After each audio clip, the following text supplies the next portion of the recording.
Okay, so thank you for being around, and I'm continuing from where I left off yesterday.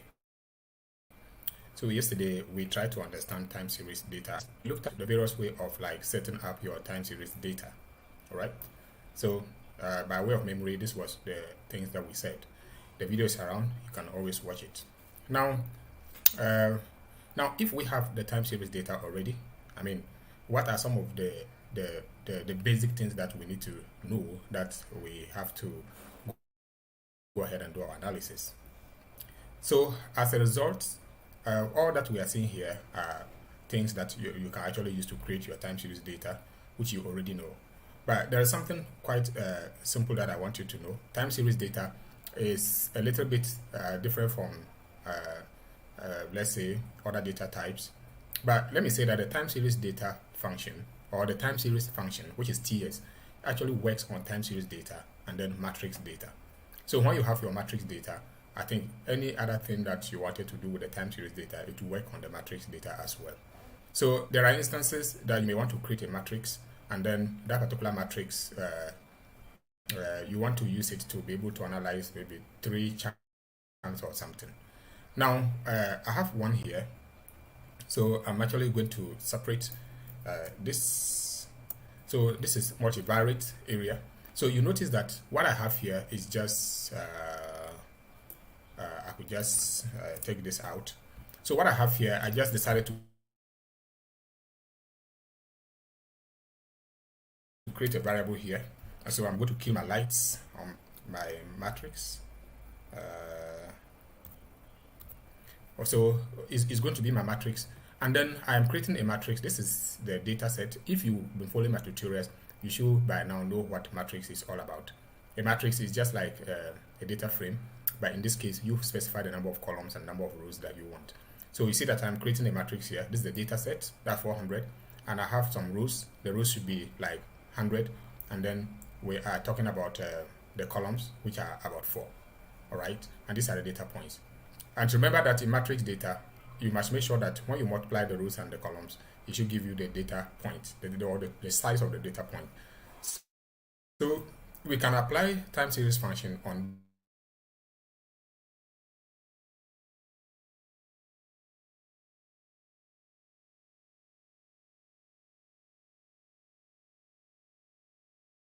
this. And then when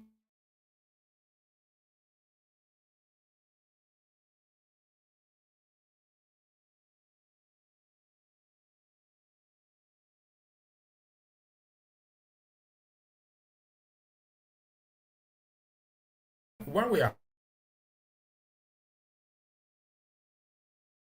columns, so each column will form a series. Each column will form a series. I'm going to demonstrate this, and then I'll demonstrate it much more specific for you to see. So if I run it like this, now when I come here, if I come here like this, and then you can see that I'm going to have something like series 1.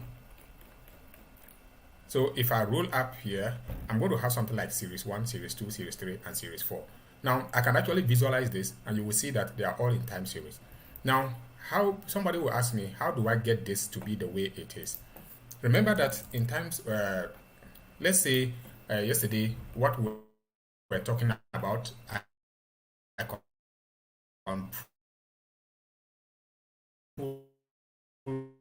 one of them here.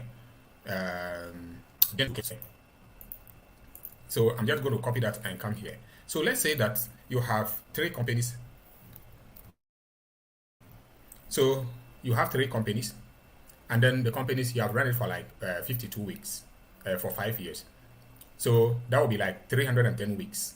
And then in each week, you are spending 2,000 and then 7,000, right? So the mean or the average, you are just taking the lowest and the highest, the difference, and you see that you'll be having like 5,000 that you spend. This is in statistics, there are some offset to this, but let's just agree. So that's one of the companies. Let's say that you have 3 of these companies or 4 of these different companies, and you want to apply time series, and you have been spending and then whatsoever on each of them. So you want to use time series analysis to do that. So I'm going to paste another one here and let you see how that is going to work. So I'm going to change these variables and call them company one. So that's going to be my company one. And come here and call this one company two. That's going to be my company two. And then I'm just going to come here and say 3. And then around here is going to be my company 4. Company 4. All right. So remember, I am using run if. So it's a sample. It's a simple random sampling. So even though I'm going to run all of them, they are not going to be of the same whatsoever. So now, if I run all of them, so this is expenditure for company 1, and then company 2, company 3, and then company 4. So the person has run it for 5 years, and every week this is the amount that he's spending. So I've decided to now put all of them like this. So let me run it. I ran everything ran properly. Now, what is the next thing I'm going to do? I am going to create a matrix from this. I'm going to create a matrix from this particular data. How do I do that? So I am now going to say that wherever I have this, I'm going to just copy this. I'm going to come down there and then paste it there. So I am creating my matrix here, but over here, that's where my data is going to be. So in this case, I put the data there. I was having the data. I was using rnorm to create the data points, but in this case, the data is already here. And so what am I going to do? I'm going to use the combine function and then put all the data together. In this case, I'm going to say I have my company 1. So you can see it's there. Then, comma. Then I have my company 2. Then, comma. I have my company 3. And of course, I have my company 4. Company 4. All right. My company 4. All right. So my company 4, and so I am going to create 100 rows.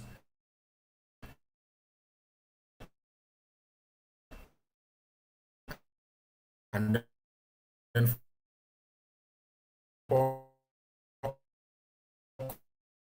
columns.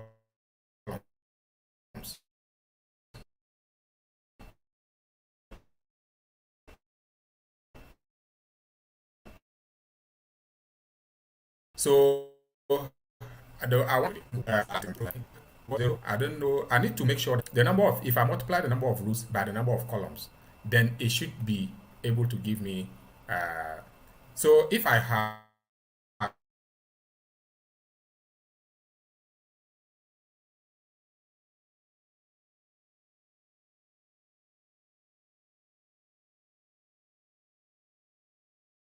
1, 2, 4, and then if I run that, that's going to be 1240. So if I have 1240,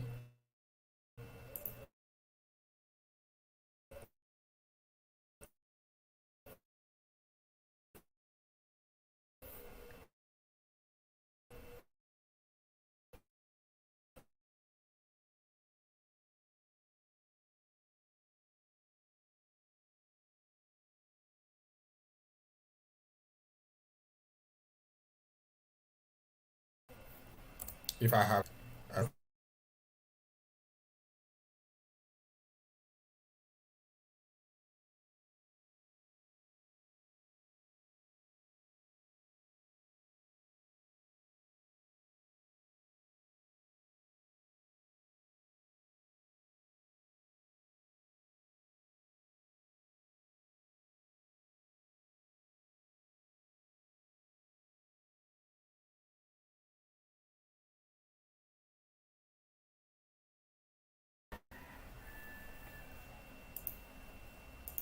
okay, I think I ran out of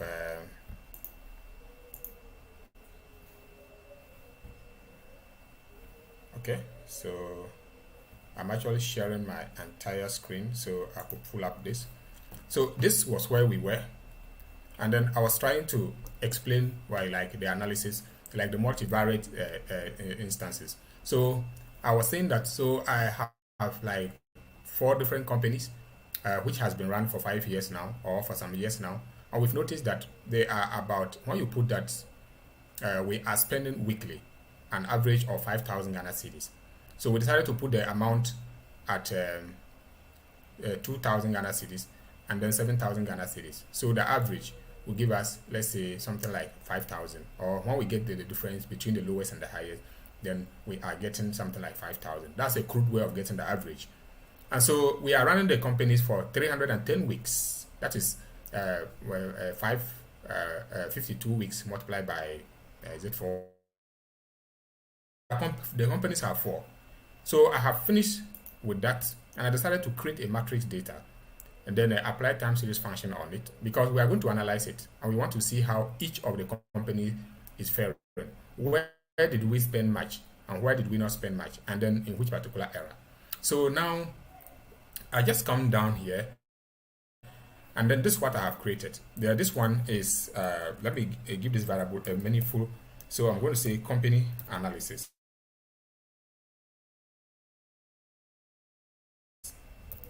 So that will be the name of the variable matrix function, to be able to make sure that I combine all the data, and then the number of rows there are supposed to be, and then the number of columns are going to be 4, because there are 4 companies.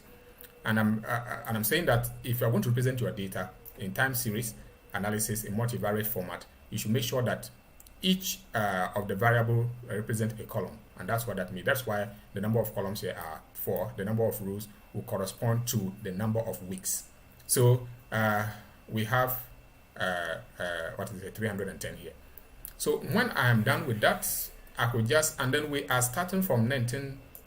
Okay, so I could just leave this one and I say that we are starting from 2018 January, and then this one we are dealing with weekly. So because we are dealing with weekly, we can't put, it's not monthly, we cannot put 12. So the frequency is going to be 7. So when I do that, I can simply run this, and then it runs properly. Now when I come here and I decide to have a look ahead, let me just put a head of the company analysis, company A, that is there. If I try to look at the head, so you can see that series 1, series 2, series 3, and then series 4. Now, because I haven't given them names, that's why it comes as series. So we can now look at this, we can visualize this particular series to look at how each of the companies are faring. So what I'm going to do is I will just plot the company analysis, which is here. So if I plot it, you're going to see how each of them will fare. Yeah.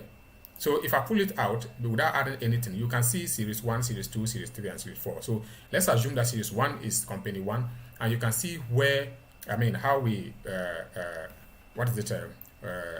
so remember we are running it for like every week, and about 310 weeks. So that will be like how many years? That will be like from 2020, that will run through 2030, and then all the way up to this particular point, up to 2060. So we can see that in 2020, we see the analysis here. We can see another analysis here. We can see whatsoever here. And then this is just a crude way to let you know how the analysis has been done. So we can actually do the head-on comparison. But let's go a little bit deeper and see where we can pull up much more detailed analysis. So we could do other forms of analysis with this. We could actually look at the correlation. We could actually look at other things that are quite necessary. So now, these are the easiest way to actually visualize your time series data. But I just applied the time around here. So we are starting from 2018 January, and then we are running it all the way up to, every week.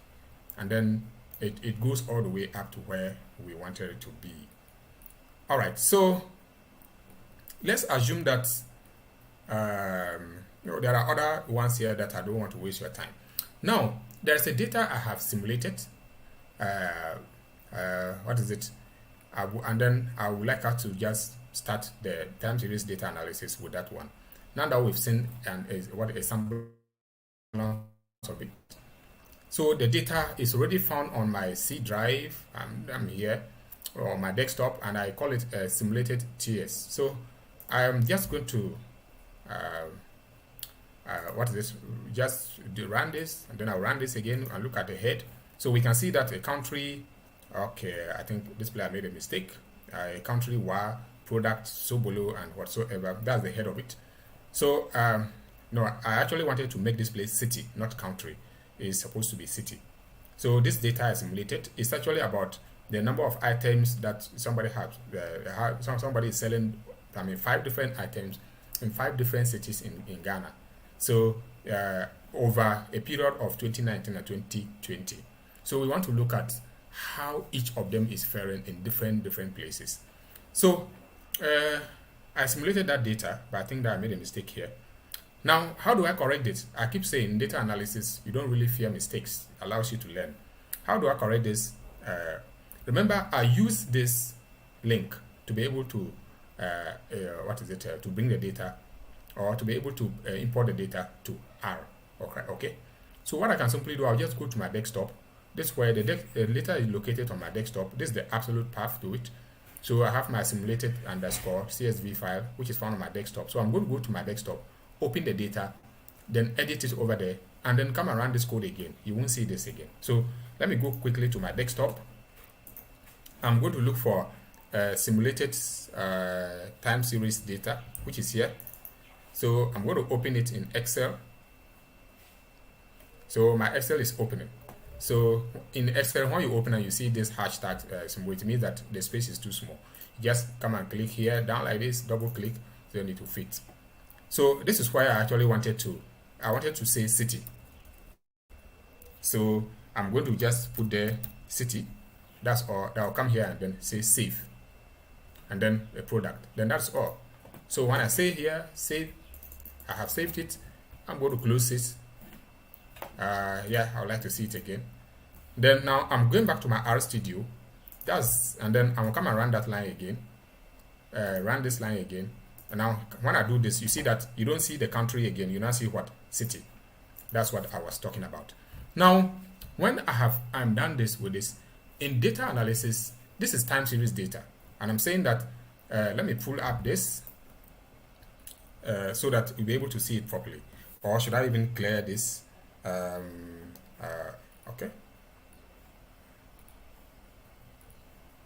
Let me hide this. I'm just going to clear the console CL. So the console is free now. So I'm coming to look at the head of it. So now the data we simulated, we are saying that somebody is running his companies. So in different cities in Ghana. So we have WA, and the person is running like 5 different items, so below and whatsoever. And then this is the number of units he has, that has been sold, the revenue that he got, the costs, price, and then the profit, then the dates. And you can see that this is January and different dates in 2019. Okay, so we want to come and then do some bit of analysis of it. So we've seen the data. In every data analysis, just like time series data or any other data, you need to check the summary. The summary is going to tell you a little bit of what you need to know. So the summary will tell you that, okay, this is a city. In terms of the city, there are characters. So how many are they? It will give you the length of the characters. The product is also characters, so it will give you the length. But those that are numbers, it's actually going to give you something like the minimum, the first quartile, the median. So the units sold, the minimum number of units sold were like 200.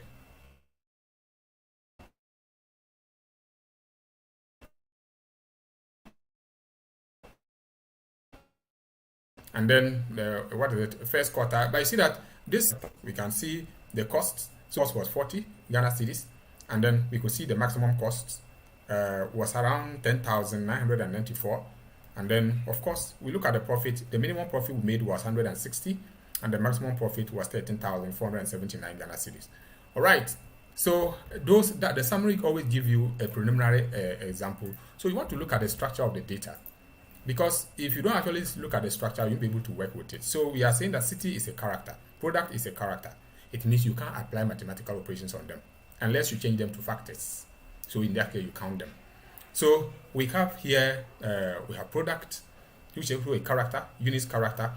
Date is a character. Naturally, date is always captured as a character. Now we have to change it into what? A number. We are going to go through that. So if we do that, there's this particular function called the library. The library date. It allows you to be able to format your data or your we're actually attaching it. It has been attached now. So if I library it, library simply means load it into the R environment.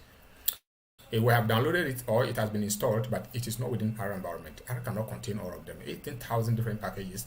So what you need to know is you load them as and when you need them. That's why we library. Library means loaded.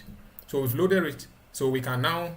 So we are not saying that this is the data. It's about eatery. It's about food. Five different foods that have been sold in 5 different cities in the northern part of Ghana. Bolga, Nalerugu, Tamale, and other places. All right. So when we come here, what we are saying is that we want to convert the data, the date column into a different column. So what do? We just decided that, okay, this is the data set, and we select the date column, and then we come here and say, okay, we want the date column to be in this particular format: day, month, and then year. So, and then what do we want? We are looking for that particular format in a data set called eatery_data. And then we are going to put that into what we call, and we are looking at it in the specific column called data. So when we run that, then that works. So when we come here, we can actually do head, and then we see that the date format is now here. Okay. But in analysis like this, if we want to do some kind of analysis like this, we need to extract we need to extract the date format and then separate the years from the month from the days. It's always important so that we can, anytime we are applying the variables, we can actually look at in terms of years, in terms of days, in terms of months. So we need to segregate the date or the date column or the date variable into these 3 different variables and add it into the entire data frame. So what do? So I'm saying that extract the year, the month, and then the day. So what do? I created a variable here, and I say eatery data, and then I simply isolate the column, which is the date, and put it inside this variable. So if I run this, so you see that I've extracted it. So now when you look at the last part of it, you can see that the date and whatsoever is now there. So now we want to extract only the year as a number. So we say year will be the variable. We say as numeric. So use as numeric, that's the function. So we format that particular this variable, which we have packed the date into it. And then we use this particular %y, that's the algorithm that will separate it. So we are picking a year.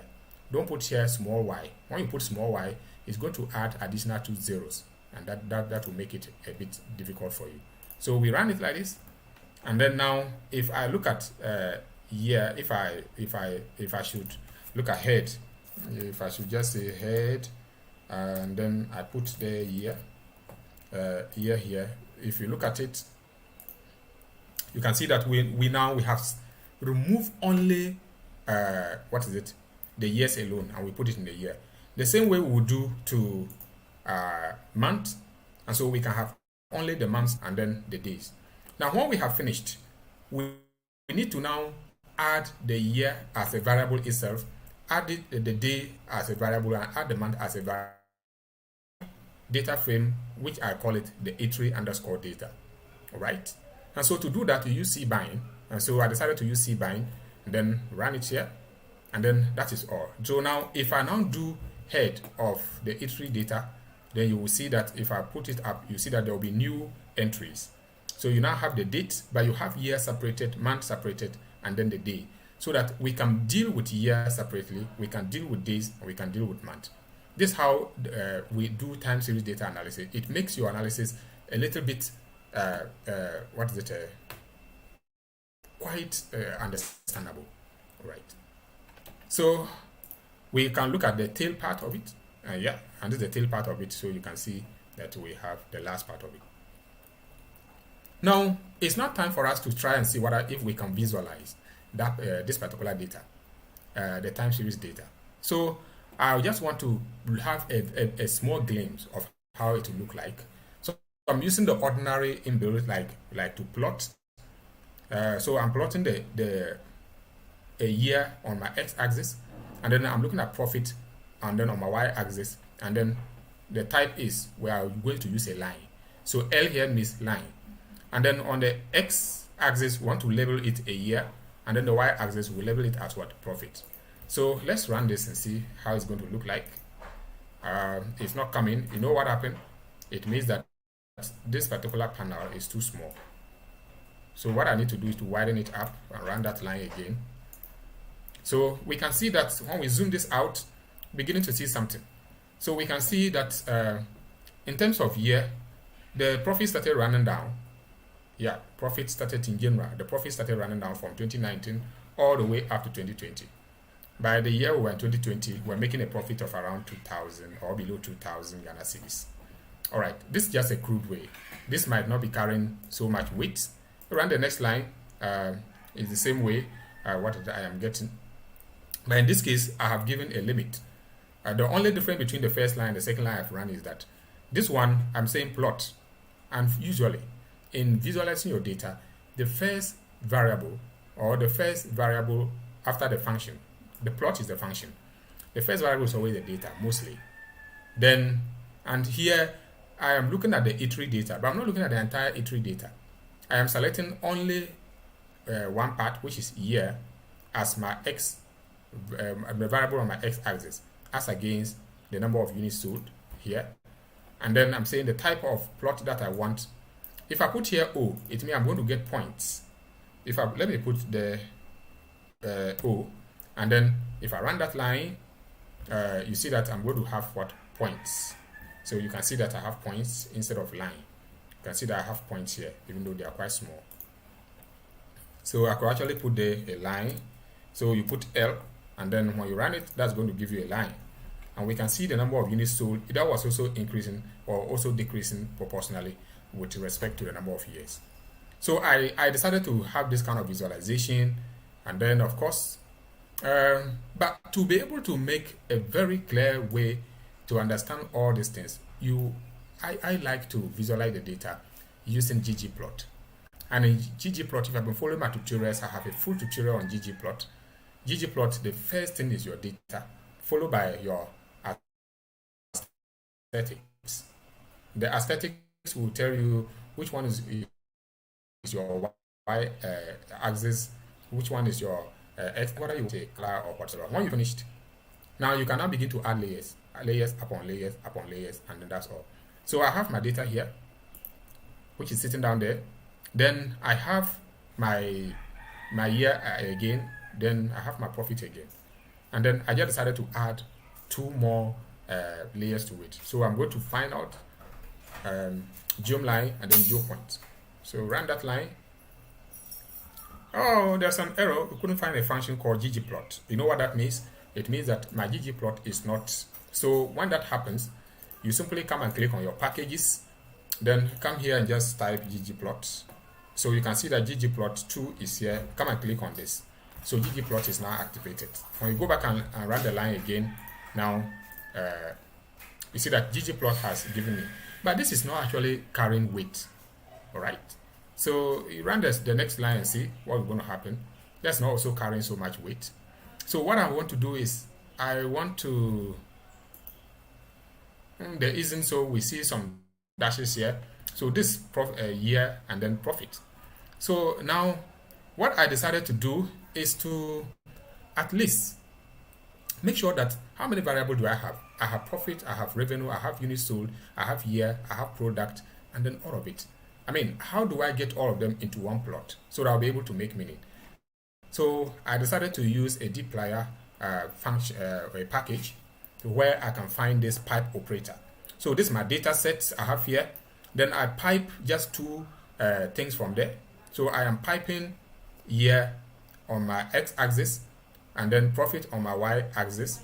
And then I'm saying that the color should be based on the product, whether it is so below, it is Pachalma or whatsoever. Then I come to Joe point and I say the size should be 2. And then the alpha, the transparency, it should be 0.8. Then I add Jones move to at least have a model, like a model. So it's going to be a linear model. And of course, facet wrap. And I'm saying that I don't want you to plot just one graph. Plot the graph based on countries. So in this case, based on cities. I made that mistake. So it's going to be city. If I've not spelled city well, when I run it won't find it, so I'll respell it. So when I run this line, I've already explained the facet wrap. It means that I'm going to facet wrap. I'm saying that delta city. It means that one thing is, I'm able to give us the visualization based on city. So it's going to be based on different cities. So we'll see the effect on different cities, how they come in to isolate each product and how it is performing in different cities across the northern part of Ghana. So we run this. So you say that if couldn't find a function percentage in percentage, which means that the package that comes with the pipe operator is not activated. So I need to come here and then look for dplyr.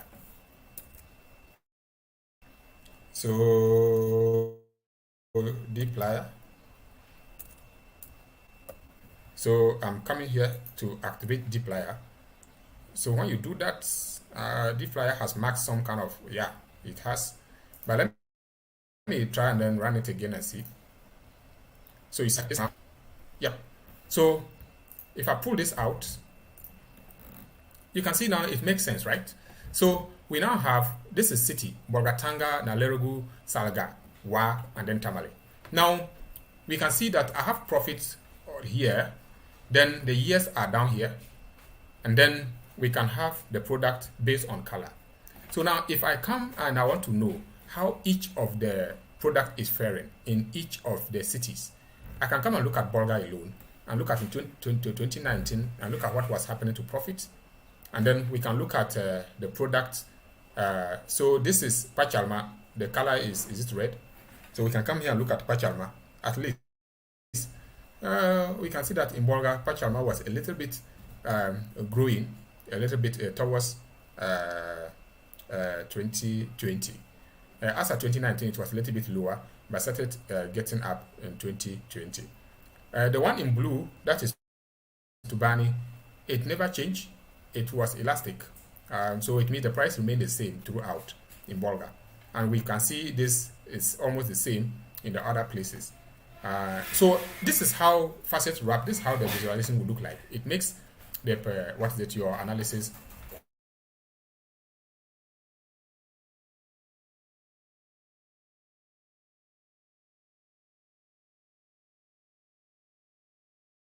quite distinct. That's error in combined bars. At least one layer must contain all faceting variables. So the facet wrap here is a year, and then here I'm looking at country. No, I think it was this one that I ran. So I'm looking at where I made a mistake. So I'm faceting based on a city. So I think I should change that to city. Right, and then run that line again and see what is going to happen. Yep. So this will be practically the same. But in this case, I'm now using a box plot to see how each of the product is performing.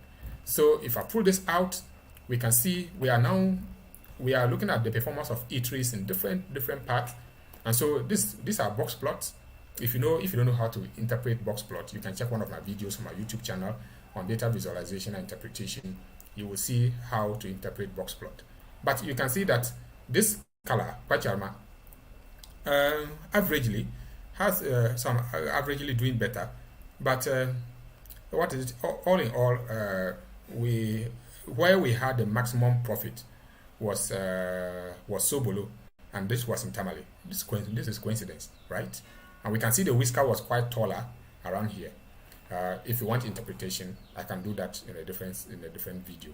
But this is how we visualize our data. But I want to quickly say that this is not all that we do with time series data. I actually have other ways of analyzing the time series, and which I will be doing that in my subsequent video. But for now, you can just enjoy up to this point how we are able to, like, I could run this at the moment. Momentarily, I'm just going to change this to city, and then I'm just going to run that line, and then you will see what is going to happen. So in this particular case, let's look at something here. So in this case, I decided to separate the data this way. This is for 2019 and this for 2020. So we look at what happened in 2019. So in 2019, we can look at how each of the products fared in Bolga, Nalergu, Salga, Tamale, and Wa.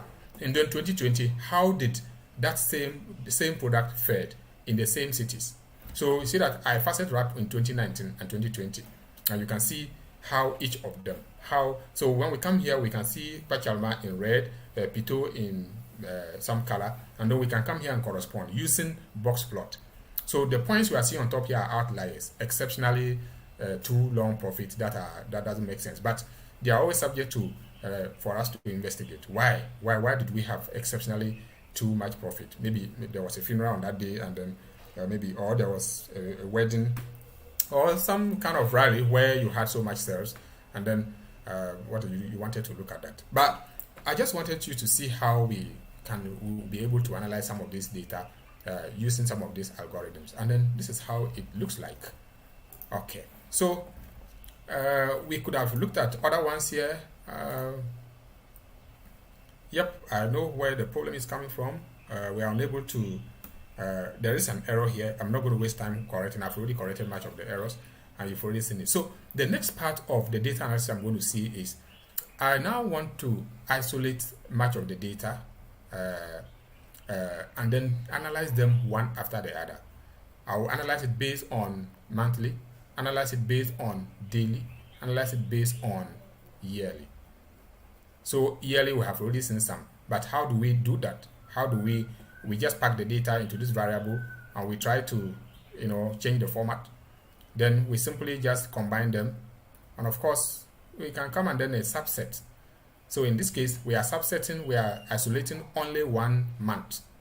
So supposing we're having so many months, we just isolate only 1 month, and this is how we do subsetting of 1 month. So you can see we have in this particular line, so I want to subset from the E3 data, and then use the subset function, and then we are subsetting from this particular column called date 1, and then we are subsetting from whatever that you are subsetting. So we are saying that check in that particular column. If you find anything greater than or equal to 2019 1st January, and then yes, come in. What is it? What in 2019? As you can see, and then anything that is less than or equal to 2019, so it means I am actually subsetting within the month of January, from January 1st to or I'm subsetting within a year, from January up to December. This is what I was doing, and then I will just look at that, and that was for 2019 alone, which will be here. We can do that for 2020, which is also here, and then we now analyze them separately.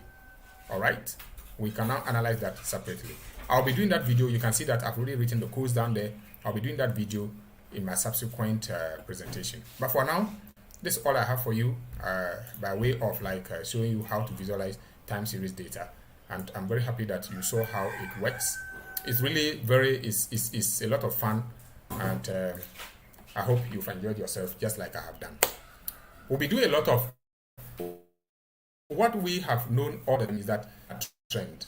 I will apply the trend. I didn't start with the trend, but now we are going a little bit deeper to be able to go away from just the trend, and then be able to pick out aspect of the data, and then look at how they fare individual. Like what I've done here, we look at 2019 against 2020 in different cities of how different products are performing in terms of market.